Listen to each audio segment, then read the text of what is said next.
जहानाबाद नगर थाना क्षेत्र के एसबीआई बैंक के समीप स्थित शांति सर्जिकल प्राइवेट अस्पताल में भर्ती मरीज की मौत के बाद परिजनों ने जमकर हंगामा किया। आक्रोशित परिजनों ने हंगामा को देखते हुए नर्सिंग होम के कर्मी फरार हो गए। परिजनों ने बताया कि एक सप्ताह पूर्व अमरपुर का रहने वाला धीरज ने डॉक्टर राकेश से हर्निया का ऑपरेशन करवाया था। रात को जब उसकी तकलीफ बढ़ गई तो परिजनों ने फिर उसे डॉक्टर राकेश के नर्सिंग होम में भर्ती कराया, परंतु डॉक्टर राकेश की अनदेखी और लापरवाही से मृतक धीरज पूरी रात दर्द से तड़पता रहा और आज सुबह उसकी मौत हो गई। वहीं नर्सिंग होम में मौत की खबर और हंगामा की सूचना पर पहुंची पुलिस ने लोगों को समझा बुझाकर शांत कराया। वहीं परिजनों ने बताया कि डॉक्टर की लापरवाही से इसकी जान गई है। डॉक्टर अपने मरीजों को सही समय से देखने भी नहीं आते। बार बार कहने के बाद बिना मन के कंपाउंडर आता है और खाना पूर्ति कर चला जाता है। फोन गया है सुबह में कि यहाँ हम लोग बार बार रात से ही बोल रहे हैं, ना डॉक्टर आ रहा है ना कंपाउंडर आ रहा है। फिर हम भागते हुए आए आदर्श नगर से। उसके बाद आकर के यहाँ जब उसको हम बोले हैं कंपाउंडर को, तब जाके भाग के ऑक्सीजन लाया है। ऑक्सीजन लगाया तब तक मरीज वो हो गया। बोला कि डॉक्टर साहब इनको अभी तुरंत रेफर किए। तो क्या दिक्कत हुआ था यहाँ पे? यहाँ आने में कुछ भी नहीं था, सिर्फ 2 लेडीज थी, वो लौट रहा था। ये लोग बहुत बार उनको बुलाया भी गया है, वो लोग कोई भी नहीं आया है। किसकी लापरवाही है? लापरवाही पूरा डॉक्टर का लापरवाही है। मरीज यहाँ कल शाम से यहाँ एडमिट है। डॉक्टर देखने नहीं आया? नहीं, कोई भी देखने तक नहीं आया। का सीवियर पेन में आया, कोई देखने नहीं आया, ना कोई ऑक्सीजन लगाया। रात भर वो छटपटाता रहा, ना यहाँ से ट्रांसफर किए और न ही वो उसको कोई इलाज किए। सुबह उसका डेथ हो गया। क्या लगता है किसकी लापरवाही? ये पूरा यहाँ मेडिकल क्या लापरवाही है, डॉक्टर राकेश कुमार का है और इस नर्सिंग होम का लापरवाही। और ये सिर्फ इस व्यक्ति का काम नहीं है, इस व्यक्ति का काम नहीं है। यहाँ पे जितना भी मरीज है सबके साथ वही हो रहा है। उनका आप इंटरव्यू ले सकते। कितना दिन हमको थाना से सूचना मिला कि राकेश साहब के यहाँ जो है कोई पेशेंट जो है इलाज के दरमियान मर गया है। सूचना के दरमियान हम लोग आए थे सत्यापन में, तो देखे कि मरा हुआ है। इन लोग का कहना है कि हिरनिया का ऑपरेशन हुआ था 7 दिन पहले और फिर कल आया था ये लोग। और तो विशेष कानूनी प्रक्रिया के बारे में बोला कि अभी निर्णय कुछ नहीं लिया गया है। जैसा घर का लोग आते हैं तो जैसा होगा वैसा हो जाएगा। ठीक।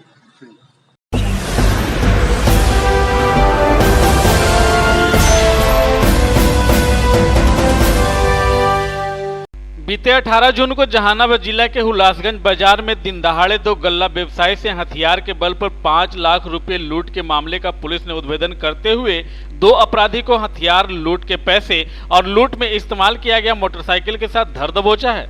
इस मामले में पुलिस ने कुख्यात अपराधी सुजीत उर्फ टनका को उसके एक अन्य शागिर्द के साथ गिरफ्तार करते हुए मामले का खुलासा किया है।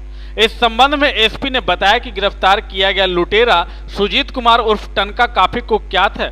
इस अपराधी पर जहानाबाद के विभिन्न थानों में 8 संगीन मामला दर्ज है। उसके अलावा यह नालंदा जिला में भी वांछित है। उन्होंने बताया कि गिरफ्तार अपराधी के पास से लूट में इस्तेमाल किए गए 2 पल्सर मोटरसाइकिल, 1 लोडेड पिस्तौल, 3 जिंदा कारतूस के साथ 4500 नगद रुपये भी बरामद किया गया है। एसपी ने बताया कि हुलासगंज में हुए गल्ला व्यवसायी से दिन दहाड़े लूट के बाद जब मामले को वैज्ञानिक तरीके से अनुसंधान की जाने लगी तो उसमें टनका की संलिप्तता सामने आई, जिसके आधार पर हुलासगंज थाना क्षेत्र से गिरफ्तार कर लिया गया। गिरफ्तार लुटेरा टनका के निशानदेही पर उसके एक अन्य शागिर्द संतोष कुमार को नालंदा जिले के इस्लामपुर थाना क्षेत्र के बरवा से गिरफ्तार किया गया है। इन सारी बातों की जानकारी पुलिस अधीक्षक दीपक रंजन ने प्रेस वार्ता के दौरान दी। यहाँ पहले से ही वांछित काफ़ी एक्टिव हमारे यहाँ ये लूट कांड में और डकैती और आमसक में फरार हमारे यहाँ अपराधी था सुजीत कुमार को टनक। यहाँ अपराध कांडों की समीक्षा के दौरान मुझे पता चला था कि यहाँ के अधिकतर लूट कांडों में इसकी संलिप्तता रही है और इस थाने के 4-5 इस जिले के 4-5 थानों में इसके विरुद्ध लूट, डकैती और आमसक में काफ़ी केस दर्ज हुए थे। तो इसलिए इसके लिए हम लोग एक स्पेशल टीम बनाए हुए थे और इसके पीछे हम लोग लगे हुए थे। उस स्पेशल टीम ने बहुत अच्छा काम करते हुए सुजीत कुमार उर्फ टनक को गिरफ्तार किया, एक देसी कट्टा और लोडेड गोली के साथ ही साथ इसके पास से हमको कुछ रुपए भी प्राप्त हुए हैं, उसको भी हम लोगों ने जब्त किया है। अभी 18/6/21 को एक गल्ला व्यवसायियों के यहाँ लूट हुई थी हुलासगंज में, जिसके लिए हम लोग जो है अपने वैज्ञानिक अनुसंधान के तहत आगे बढ़ रहे हैं उसमें जो अभियुक्त है संतोष कुमार, उसको इस्लामपुर थाने में गिरफ्तार किया गया है और उसी के सहयोगी ग्रुप का ये कनक और इनका संतोष का एक ही ग्रुप चलता है और इसी ग्रुप ने उस घटना को भी कारित किया है, जिसमें हम लोग उस घटना में जो अपाची मोटरसाइकिल थी उसको भी उसके साथ हथियार और गोली के साथ उसको इसके साथी को गिरफ्तार किया गया, संतोष कुमार इस्लामपुर। सुजीत कुमार को लुटाने के विरुद्ध हमारे यहाँ मखदूमपुर टेहटा में आर्म्स एक्ट में लूट में 3 केसेस हैं, टाउन थाने में इसके विरुद्ध 1 केस है, इस्लामपुर थाने में इसके विरुद्ध आर्म्स एक्ट का केस हुआ है, घोसी में इसके विरुद्ध लूट का केस है, हुलासगंज में भी इसके विरुद्ध लूट और आर्म्स एक्ट के केसेस 2 और साथ ही साथ इसके बाकी साथियों के लिए भी हम लोग सतत प्रयत्नशील हैं कि इसके बाकी साथियों का भी नेटवर्क ध्वस्त हो और उनकी अविलंब गिरफ्तारी की जाए।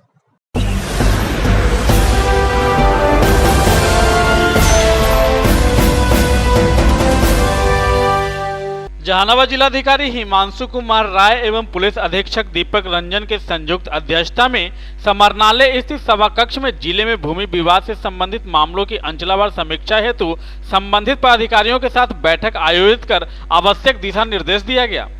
बैठक में भूमि विवाद से संबंधित सभी मामलों को अलग अलग अभिलेख पंजी में दर्ज करने हेतु निर्देश दिया गया कि ताकि किसी प्रकार की कोई परेशानी न हो। जिलाधिकारी ने बताया कि भूमि विवाद में अधिकांश मामले की मापी, रैयतों के बीच सीमांकन, लोक भूमि अतिक्रमण, सरकारी भूमि के आवंटित को बेदखल किए जाने, गैर मजरूआ मालिक, आम जमीन पर बकास्त भूमि पर कब्जा तथा नली गली एवं छज्जा के निर्माण को लेकर होता है। यदि मामला सरकारी भूमि के अतिक्रमण का हो तो सरकारी भूमि को अतिक्रमण से मुक्त कराकर दोनों पक्ष के बीच शांति कायम की जा सकती है तथा सरकार भूमि को भी अतिक्रमण से बचाया जा सकता है, जो अंचलाधिकारी का मुख्य दायित्व है, जिसे करना सुनिश्चित करेंगे। बैठक में सभी अंचलाधिकारी को निर्देश दिया गया कि भूमि विवाद से संबंधित मामले में मालिकाना हक की जानकारी प्राप्त करेंगे, तब पश्चात नियमानुसार कार्रवाई करेंगे तथा सभी थाना प्रभारी को निर्देशित किया गया कि यदि वादी द्वारा किसी प्रकार के कार्य में बाधा डाला जाता है या जिला पुलिस प्रशासन पर यदि हमला किया जाता है तो संबंधित पर सीसीए प्रस्ताव भेजेंगे तथा उसका नाम गुंडा सूची में अंकित करें एवं उक्त सूची से नाम का मिलान कर चिन्हित प्रमाण पत्र निर्गत करेंगे। भूमि विवाद से संबंधित समस्याओं को प्राथमिकता के आधार पर त्वरित गति से निराकरण करना सुनिश्चित करेंगे तथा इसमें किसी भी तरह का लापरवाही नहीं किए जाने का निर्देश दिया गया। आमतौर पर देखा जाए तो अपराधों के पीछे काफ़ी बड़ा कारण रहता है। कभी कभी ये छोटे छोटे मामलों में हम लोगों के सामने आता है, जिसको हम लोग निसार केस कहते हैं, जो बाद में अगर टाइमली सुलझाए ना जाए तो बाद में ये गंभीर रूप अख्तियार कर लेते हैं और गंभीर कांड जो है इसमें दर्ज किए जाते हैं। इसलिए भूमि विवाद एक बहुत ही संवेदनशील विषय है और जो हम लोगों को निर्देश प्राप्त हैं, हम लोगों को थाना स्तर पर हर वीक में एक बार सीओ और एसएचओ, उसके बाद हमारे अनुमंडल स्तर पे एसडीओ एसडीपीओ और फिर जिला स्तर पे हम लोग इस मीटिंग को मंथली एक बार अवश्य करते हैं और जितने भी जिले में भूमि विवाद से संबंधित मामले लंबित चल रहे हैं उनकी हम समीक्षा करते हैं, उसमें क्या कार्रवाई की गई है, किस तरीके की कार्रवाई की गई है, दोनों पक्षों के बीच में अगर कोई आपराधिक इतिहास है तो उस पर हम लोगों को क्या कार्रवाई करनी है, 107, 144 या ये सब जितनी भी चीज़ें हैं निरात्मक कार्रवाई वो हम लोग देखते हैं। अगर कोई केस लंबित है या फिर ऐसी संवेदनशीलता पाई जाती है कि हाँ इससे आगे जाके कोई भी इसमें लड़ाई झगड़ा या कांड हो सकते हैं, दर्ज हो सकते हैं, तो उस चीज़ को हम लोग त्वरित तरीके से निपटारा करते हैं। तो बैठक चल ही रही है, ये भूमि विवाद से संबंधित बैठक है जो रेवेन्यू डिपार्टमेंट और पुलिस डिपार्टमेंट दोनों साथ बैठक करता है इसको और प्रत्येक स्तर पे, थाने स्तर पे, फिर मंडल स्तर पे, जिला स्तर पे होती है। तो ये बैठक जिला स्तर पे हो रही है। एसपी जहानाबाद साहब भी मौजूद हैं, एडीएम हैं और हम लोग देख रहे हैं कि पिछले माह में क्या प्रगति हुई। कोविड की वजह से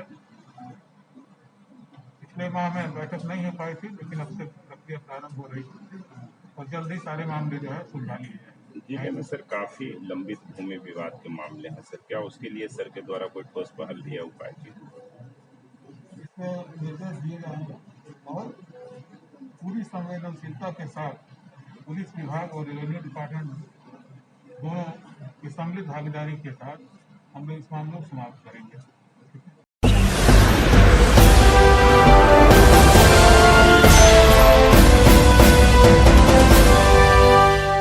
जहानाबाद नगर थाना क्षेत्र के 32 भंवड़िया के समीप एक व्यक्ति का शव मिलने से पूरे इलाके में सनसनी फैल गई, जिसके बाद स्थानीय लोगों के द्वारा इसकी सूचना स्थानीय पुलिस को दी गई। तब पुलिस ने मौके पर पहुंचकर शव को अपने कब्जे में लिया और पोस्टमार्टम के लिए जहानाबाद सदर अस्पताल भेज दिया है। वहीं खबर प्रसारण होने तक शव की पहचान नहीं हो सकी है और पुलिस मामले की तफ्तीश में जुट चुकी है, लेकिन देखने से ऐसा प्रतीत हो रहा है कि मृत व्यक्ति कहीं से इलाज करवाकर घर लौट रहा होगा और लौटने के क्रम में ही रास्ते में उसकी मौत हो गई। फिलहाल शव को शिनाख्त के लिए सदर अस्पताल पोस्टमार्टम रूम में रखा गया है।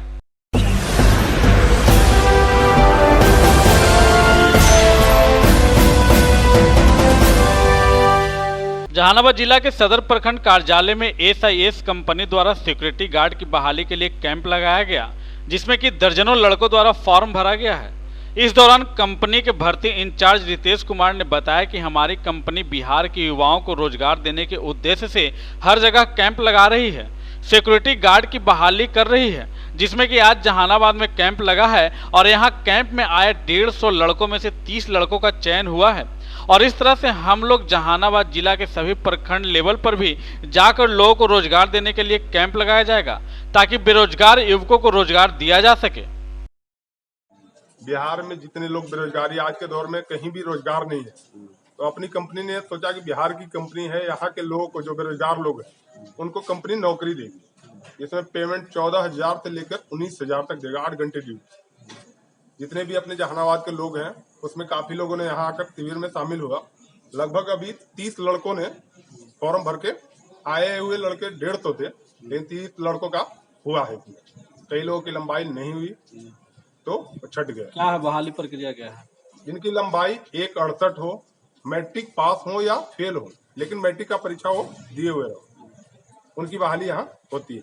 आगे भी इस तरह का होता रहेगा क्या जिला? पूरे जिले में हर ब्लॉक में, आज यहाँ कल मखदूमपुर, ऐसे करके हर दिन का डेट है, जिसमें हर दिन हर ब्लॉक में हम यहाँ लगा रहे हैं। खास करके यहाँ के लोगों के लिए जितने भी बेरोजगार हैं आए अपना बहाली हो जाए।